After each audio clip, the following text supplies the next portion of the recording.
10 апрел президенти ҷумҳурии Тоҷикистон пешвои миллат муҳтарам Эмомалӣ Раҳмон ва раиси Маҷлиси Миллии Маҷлиси Олии Ҷумҳурии Тоҷикистон, раиси шаҳри Душанбе муҳтарам Рустами Эмомалӣ бинои нави Ҳизби Халқии Демократии Тоҷикистонро ифтитоҳ намуданд.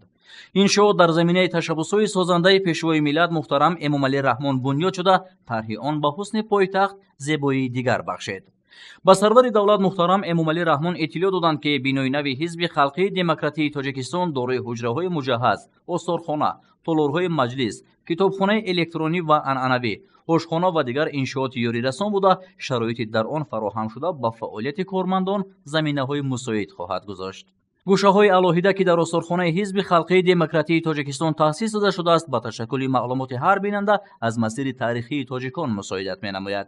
таърихи ниёгон, Тоҷикистони шӯравӣ, иҷлосияи тақдирсози 16-уми Шӯрои Олии Ҷумҳурии Тоҷикистон, таъсисёбии Ҳизби Халқии Демократии Тоҷикистон, нерӯгоҳи обии Роғун, ташаббусҳои ҷаҳонии пешвои миллат ва дигар маълумоту навгониҳои Тоҷикистони соҳибистиқлол аз ҷумлаи бахшҳо дар осорхона аст. маълумот аз давраҳои гуногуни давлатдории тоҷикон, фаъолияти ҳизб ва дастоварду музаффариятҳои Тоҷикистон бо роҳи ҷамъоварии аксу аёният ва маводи чопӣ нигаҳдорӣ мешаванд. ба таъкиди пешвои миллат муҳтарам Эмомалӣ Раҳмон имрӯз дар шароити ҷаҳонишавӣ ва бархурди тамаддунҳо рӯ овардан ба таърих ва арзишҳои миллӣ ба хотири нигаҳдошти анъанаву суннатҳои неки ниёгон ва ҳифзи истиқлоли сиёсиву фарҳангӣ аҳамияти басо муҳим касб кардааст.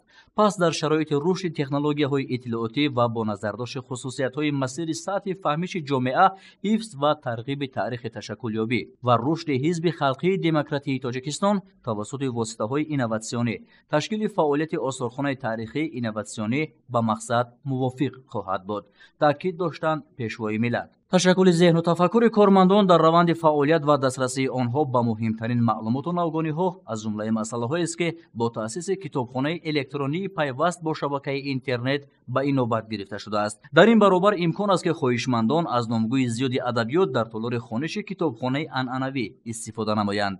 барои ташкилу баргузории ҷамъомад ва чорабиниҳои гуногуни сиёсӣ, маҷлисгоҳи Ҳизби Халқии Демократии Тоҷикистон бо тарҳи муосир бунёд шуда, дорои 1240 ҷойи нишаст мебошад.